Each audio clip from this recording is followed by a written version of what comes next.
सभी का एक बार फिर से स्वागत है। नमस्कार, मैं हूं रत्ना और आप देख रहे हैं केकेडी न्यूज। वक्त हो चुका है प्रमुख खबरों का रुख करते हैं इस खास खबर की ओर। ये खबर आगरा से है, जहां योगी राज में एक महिला दीवानी परिसर में भी सुरक्षित नहीं है। बता दें, सीमा सिंघल फैमिली कोर्ट में अपनी तारीख पर आई थी, जहां पर उसका पति दीपक सिंघल, ससुर और प्रेमिका सोमा चौधरी अन्य 4 से 5 लोग पहले से ही मौजूद थे। जिसके बाद अपने पति की बातों से सीमा सिंघल को अपनी जान को खतरा लगने लगा। वहीं तारीख करके बाहर निकल रही थी, जहां पर पति दीपक सिंघल ने सीमा सिंघल के साथ अभद्र भाषा में गाली गलौज करते हुए मारपीट की। जिसके बाद सीमा सिंघल ने अपने बचाव में अपने पति दीपक सिंघल को धक्का दे दिया। फिर सोमा चौधरी ने भी सीमा के साथ मारपीट की और धमकी दी। ये सारा कुछ दीवानी परिसर में घटित हुआ, जहां एक महिला के साथ गाली गलौज और मारपीट की गई। सीमा सिंघल ने दीवानी परिषद चौकी में तहरीर देकर अपनी शिकायत दर्ज कराई, जिसके बाद पुलिस ने तहरीर के आधार पर मुकदमा पंजीकृत कर लिया है। वहीं हिंदू सेवा संस्था के प्रदेश अध्यक्ष मनोज अग्रवाल मौके पर पहुंचे और मामले को संज्ञान में लिया। उन्होंने कहा कि दीवानी परिसर में महिला के साथ जो ये घटना हुई है वो शर्मनाक है। मेरी मुंह बोली बहन और मेरी भारतीय हिंदू सेवा संस्था की महानगर अध्यक्ष सीमा सिंघल जी का डिवोर्स का मुकदमा चल रहा था फैमिली कोर्ट में। तो ये सुबह की कोर्ट है, तो सुबह ये यहाँ पर 10:30 बजे आई थी। उनके साथ अपने आप को तथाकथित कहती हैं कि मैं समाजसेवी हूँ, सीमा सिंह चौधरी, और इनके पति दीपक, इनका ससुर महेश और उसका इनका देवर और 5-6 लोग अन्य। इन लोगों ने जैसे ही ये कोर्ट में लोग चले गए हैं अंदर, वहाँ जाके इन्होंने डेट पे साइन किया है। बाहर निकलते ही इनके ऊपर इन सब लोगों ने एक राय होकर बुरी तरह मारपीट की है। ऐसे इंसान को पति कहना भी शर्मनाक है। मेरे कहने से मैंने लाख कोशिश की इन लोगों को किसी तरह से आज इनका मामला निबट जाए, इसीलिए मैं आज कोर्ट में नहीं आया। मेरे पास जब सूचना मुझे मिली है तो मैं इनकी सूचना पर मैं यहाँ दीवानी आया हूँ। मेरा नाम सीमा सिंघल है। मैं यहाँ पे मेडिटेशन के लिए आई थी, अपने पति के लिए जो बहुत जला हुआ है। तो मेडिटेशन से बाहर बैठी हुई थी, तो वहीं पे फोन मिला रहे थे कई लोगों को कि इधर 4 नंबर पर खड़े हो जाओ, 5 नंबर पर खड़े हो जाओ। तो मैं इससे थोड़ा सा आगाह हुई कि मेरी जान को खतरा है। मेरे पति दीपक सिंघल और उनके साथ आए थे उनके पिता महेशचंद सिंघल, सोमा चौधरी आई थी, मोनू अग्रवाल जो दीपक सिंघल के भाई हैं, और उनके संग कम से कम 8 आदमी थे, और जो और भी लोग थे जो गेटों पे खड़ा कर रखा था। वहां से मैं जैसे तो मेडिटेशन से निकल के मैं यहाँ कोर्ट में, फैमिली कोर्ट में आई हूँ। कोर्ट में मैंने साइन किए। साइन करके जैसे ही मैं निकली तो सोमा चौधरी ने मुझे ऐसी गाली दी जो मैं यहाँ नहीं बोल पाऊंगी। उल्टी सीधी गाली देते हुए होगा, तू तो अब आई है, तू बाहर आके निकल के देखा तुझे। सोमा चौधरी जिसके संग मेरे पति के संग संबंध है और जो हर बार इसी के साथ चलती है और कई लोगों को लेकर आती है, क्योंकि जो सोमा चौधरी अपने आप को बहुत ज्यादा हाईलाइट बता रही है कि मैं तुझे देख लूं, तू मुझे भी जानती नहीं है, मैं हूँ कौन, मुझे ये कह रही है। तुझे तो अब पता चलेगा मैं चीज क्या हूँ। मेरी मुंह बोली बहन और मेरी भारतीय हिंदू सेवा संस्था की महानगर अध्यक्ष सीमा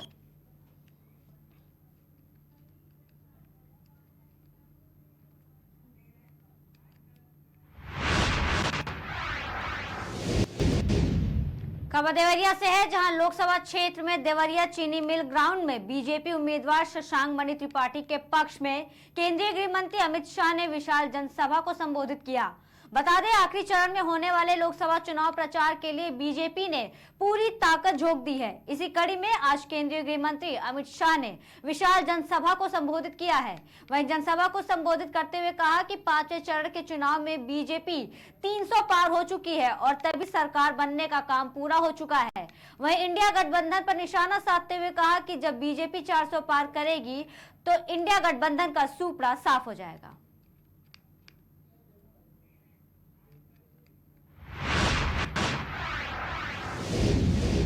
खबर सोनभद्र से है, जहां जिले में पहुंचे पूर्व मुख्यमंत्री अखिलेश यादव ने भाजपा पर जमकर प्रहार किया। बता दें, सभा को संबोधित करते हुए अखिलेश यादव ने कहा कि इंडिया गठबंधन की सरकार बनी तो अग्निवीर योजना को खत्म कर दिया जाएगा। उन्होंने ये भी कहा कि भाजपा सरकार सोनभद्र, चंदौली और बनारस में माफियाओं को संरक्षण दे रही है। इस दौरान अखिलेश यादव की सभा में भारी भीड़ देखने को मिली। बता दें, अखिलेश यादव दुद्दी विधानसभा उपचुनाव के प्रत्याशी विजय सिंह गौड़ के और रॉबर्ट्सगंज लोकसभा प्रत्याशी छोटेलाल खरवार के पक्ष में लोगों से वोट की अपील की।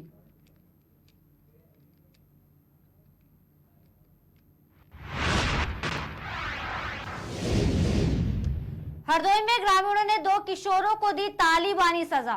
ग्रामीणों ने चोरी के शक में 2 किशोरों को पकड़ा। दोनों किशोरों को पकड़कर सरेआम चप्पल जूते का माला पहनाकर गांव में घुमाया। ग्रामीणों की मानवता की शर्मसार करने वाली तस्वीर वीडियो ये सोशल मीडिया पर वायरल हो रही है। पिता ने गांव के आधे दर्जन लोगों पर आरोप लगाया। बिलग्राम थाना क्षेत्र के बसर गांव का यह मामला।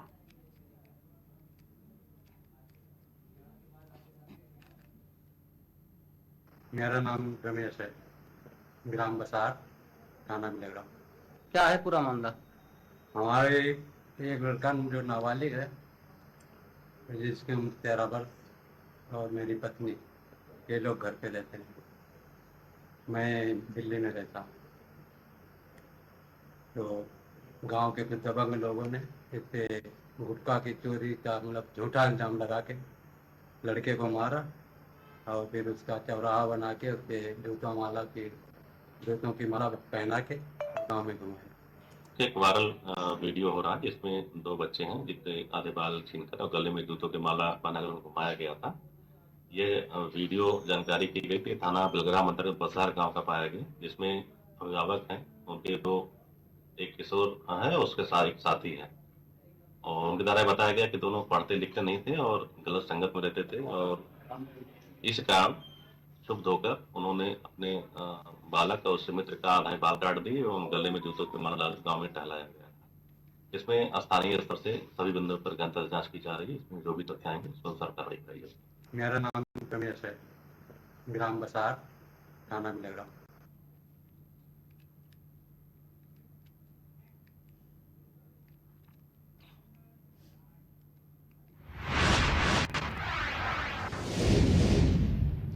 खबर हरदोई से है, जहां हरदोई मार्ग पर कटियामऊ स्थित फौजी हॉस्पिटल पर स्वास्थ्य विभाग की बड़ी कार्रवाई हुई है। सीएमओ के निर्देश पर नोडल अधिकारी मनोज सिंह और सीएचसी अधीक्षक किसले वाजपेयी के नेतृत्व में अकस्मात छापा डालकर कार्रवाई की गई। अस्पताल सीज करने के साथ साथ हॉस्पिटल संचालक तथाकथित डॉक्टर AK पासवान पर स्वास्थ्य विभाग बड़ी कार्रवाई की तैयारी में है। कैंसर के नाम पर ग्रामीण अंचलों के भोले भाले मरीजों से अस्पताल संचालक अन्य लोगों के साथ मिलकर लूट कर रहा था। स्वास्थ्य विभाग के संरक्षण में फौजी हॉस्पिटल में मरीजों की जान से लगातार खिलवाड़ किया जा रहा है। छापेमारी के दौरान तथाकथित अस्पताल संचालक और अन्य स्वास्थ्यकर्मी मौके से फरार हैं।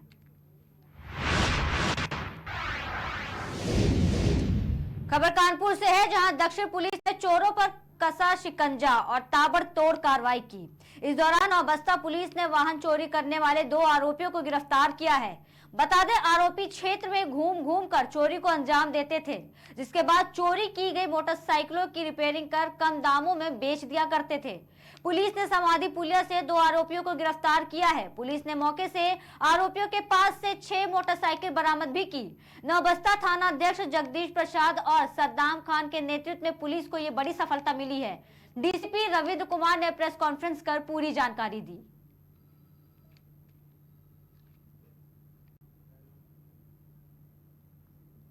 दिनांक 28/29 मई 2024 की रात्रि में थाना नौबस्ता और थाना सेन पश्चिम पारा के द्वारा संयुक्त रूप से अपराध एवं अपराधियों पे प्रभावी अंकुश लगाने के दृष्टिकोण से चेकिंग की जा रही थी। मुखबिर खास के द्वारा हमें एक सूचना मिली थी कि एक व्यक्ति जो वाहन चोर है वो बाइक से आपके थाना क्षेत्र की तरफ जा रहा है और वो चोरी करने के फिराक में है। उस सूचना पर हमारी पुलिस जो है पहले से एक्टिव थी, अलर्ट थी। ये जब दोनों आए, इनको रोका गया और इनसे जो है उस संबंधित गाड़ी के जब कागजात मांगे गए तो इनके द्वारा उस गाड़ी से संबंधित कोई भी दस्तावेज उपलब्ध नहीं करा पाए। जब इनको हमारे जो पुलिसकर्मी थे, जब उनको शक हुआ, उनको थाने पे लाया गया। थाने पे लाने के बाद उनसे जब विधिवत पूछताछ की गई तो उनके द्वारा ये बात स्वीकार की गई। तो इसके द्वारा बताया गया कि थाना 60 से इन्होंने गाड़ी चोरी करी थी। इस संबंध में थाना 60 पे भी एक मुकदमा पंजीकृत था और इनसे जब पूछताछ की गई और भी गाड़ियों के संबंध में तो इन्होंने बताया और इनसे कुल जो है 6 बाइकें जो है चोरी की, अलग अलग स्थानों से इन्होंने चोरी करी थी, वो बरामद हुई है। और इन दोनों को जो है चोर को जो है पकड़ के जो है माननीय न्यायालय में भेजा जा रहा है। एक जो इसमें व्यक्ति है जो पार्थ है, इसके ऊपर कुल 6 मुकदमे हैं, जिसमें से 307 और बाकी चोरी के मुकदमे भी हैं इसके ऊपर। इसके साथ जो दूसरा व्यक्ति अभिषेक, उसके ऊपर अभी तक जो हमारी जानकारी में है उसके आधार पे अभी इसके ऊपर कोई आपराधिक की तरह जानकारी नहीं हुआ है। फिर भी हम DCRB के माध्यम से और आसपास के जो हमारे जनपद है वहाँ से हम ये जानकारी कर रहे हैं कि इसके ऊपर कुल कितने मुकदमे। उल्लेखनीय बात इसमें यह है कि अभिषेक जो है इसमें मैकेनिक का काम करता है और जो पार्थ है वो वाहन चोर है। दोनों मिलकर जो है गाड़ियों को बेचते थे और इस तरीके से दोनों को पकड़ा गया है और थाना नौबस्ता और सेंट पश्चिम पारा के द्वारा संयुक्त रूप से एक बहुत ही सराहनीय कार्य किया गया। दिनांक 28/29 मई 2024 की रात्रि में थाना नौबस्ता और थाना सेंट पश्चिम पारा के द्वारा संयुक्त रूप से अपराध एवं अपराधियों पे प्रभावी अंकुश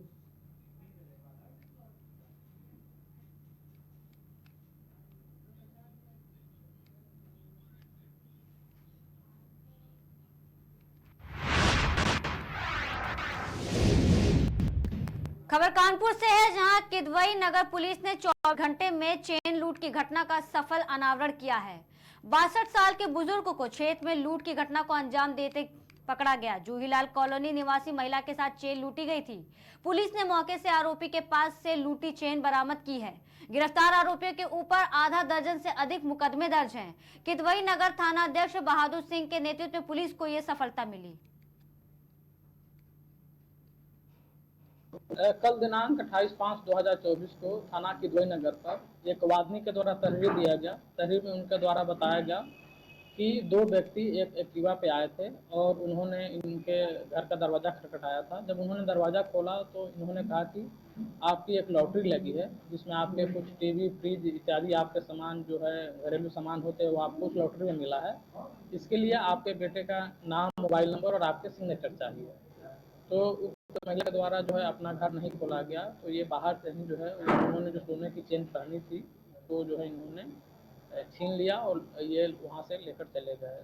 उनके द्वारा जो तहरीर दी गई थाने पे, उसके तहरीर के आधार पे हमने 392 IPC का मुकदमा पंजीकृत करा था और ऑपरेशन दृष्टि के अंतर्गत जो रुक करते अगली खबर की ओर। ये खबर कानपुर से है, जहां बस में सफर कर रहे पुलिसकर्मी की संदिग्ध हालत में मौत हो गई।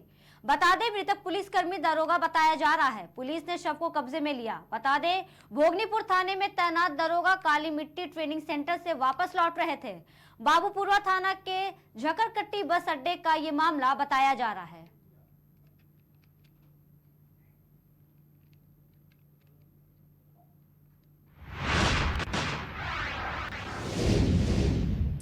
गर्मी का प्रकोप जारी है, उस पर आग लगने का सिलसिला भी लगातार जारी है। लखनऊ में थाना बाजार खाला के ऐशबाग जल निगम ब्लीचिंग केमिकल में भीषण आग लगी। आग की जानकारी होते ही मौके पर पहुंचे थाना प्रभारी, सभी कर्मचारियों को बाहर निकाला गया। मौके पर पहुंचे दमकल कर्मी, फायर ब्रिगेड की 4 गाड़ियों ने आग पर काबू पाया। आग लगने से आसपास के लोगों में दहशत का माहौल है। आग लगने से लाखों का नुकसान हुआ।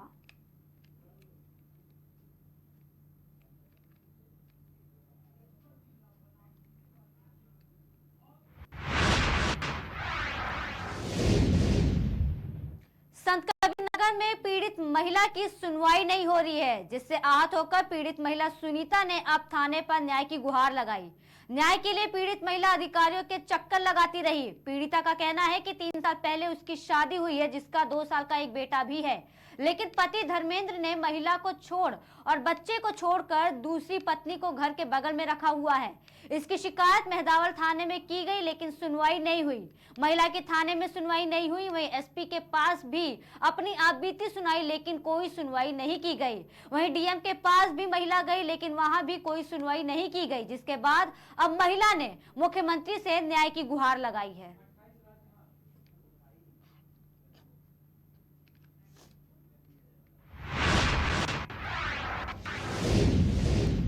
खबर उत्तर प्रदेश की राजधानी लखनऊ से है, जहां बीचों बीच रोड की गाड़ियों में, बता दें, रोड पर गाड़ियां खड़ी कर जन्मदिन मनाया गया। मामले का वीडियो सोशल मीडिया पर वायरल हो रहा है। यातायात नियम को ताक पर रखकर युवकों का कारनामा देखने को मिला।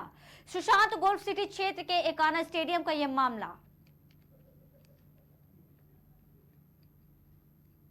दिनांक 29 मई 2024 को जरिए सोशल मीडिया एक वीडियो संज्ञान में आया, जिसमें शहीद पथ से कुछ दूरी पर एकाना स्टेडियम और पलासियों के बीच एक सर्विस रोड पर लगभग 20-25 गाड़ियों द्वारा रास्ता ब्लॉक करके वहां पे अपना बर्थडे सेलिब्रेट किया जा रहा है। इस वीडियो का संज्ञान लेते हुए थाना सुशांत गोल्फ सिटी पुलिस द्वारा सुसंगत धाराओं में अज्ञात वाहन सवार युवकों और वाहनों के खिलाफ एक मुकदमा दर्ज किया गया है। अब तक की कार्रवाई में पुलिस द्वारा कुछ वाहन और कुछ व्यक्तियों को चिन्हित कर लिया गया है। बाकी बचे हुए लोगों को पहचान अभी पता करी जा रही है। उस आधार पर अग्रिम विधिक कार्रवाई की जा रही है। दिनांक 29 मई 2024 को जरिए सोशल मीडिया एक वीडियो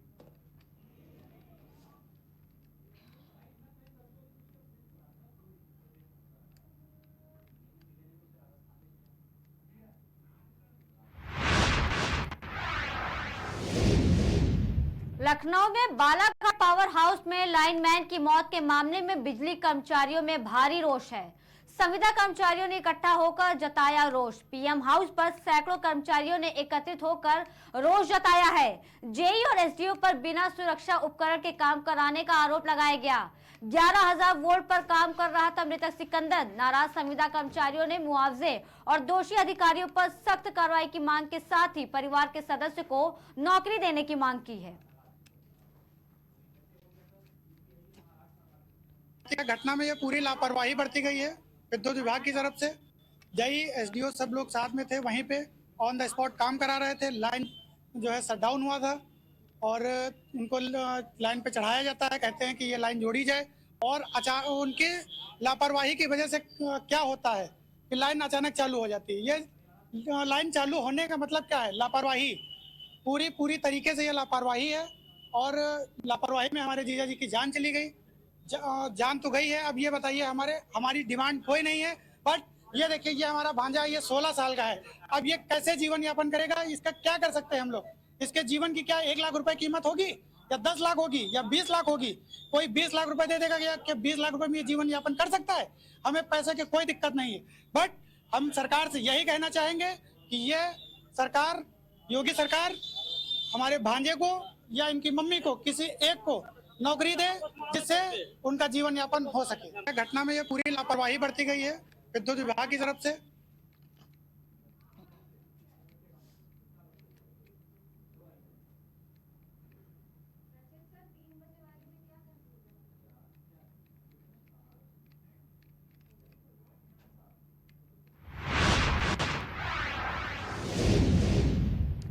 गोवंशी पशु की तस्करी करने वाले अभियुक्त को एसटीएफ की टीम ने गिरफ्तार किया है। एसटीएफ ने 50,000 रुपए के इनामी समीर को महाराष्ट्र के मुंब्रा जनपद थाने से गिरफ्तार किया।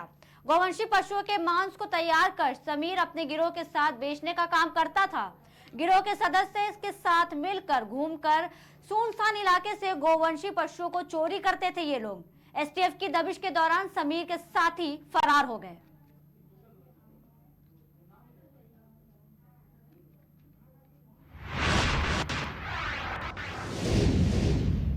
बढ़ते अगली खबर की ओर। ये कर्नाटक से है, जहां बता दें कि विजयपुर जिले में जिला अधिकारी के आदेश के अनुसार धूम्रपान निषेध अवेयरनेस अभियान चलाया जा रहा है। चड़चन तालुका के बरडोल गांव में भी धूम्रपान अभियान चलाया गया। जिलाधिकारी के आदेश के अनुसार गुटखा, तंबाकू, सिगरेट, बीड़ी, मावा जैसे सभी धूम्रपान जानलेवा बीमारी को आमंत्रण देने वाले धूम्रपान पर पाबंदी लगाई गई। बरडोल गांव के आरोग्य कर्मचारियों और पुलिस कर्मचारियों ने मिलकर सभी दुकानों को 200 रुपए का फाइन लगाकर धूम्रपान, तंबाकू बंद करने की चेतावनी दी है।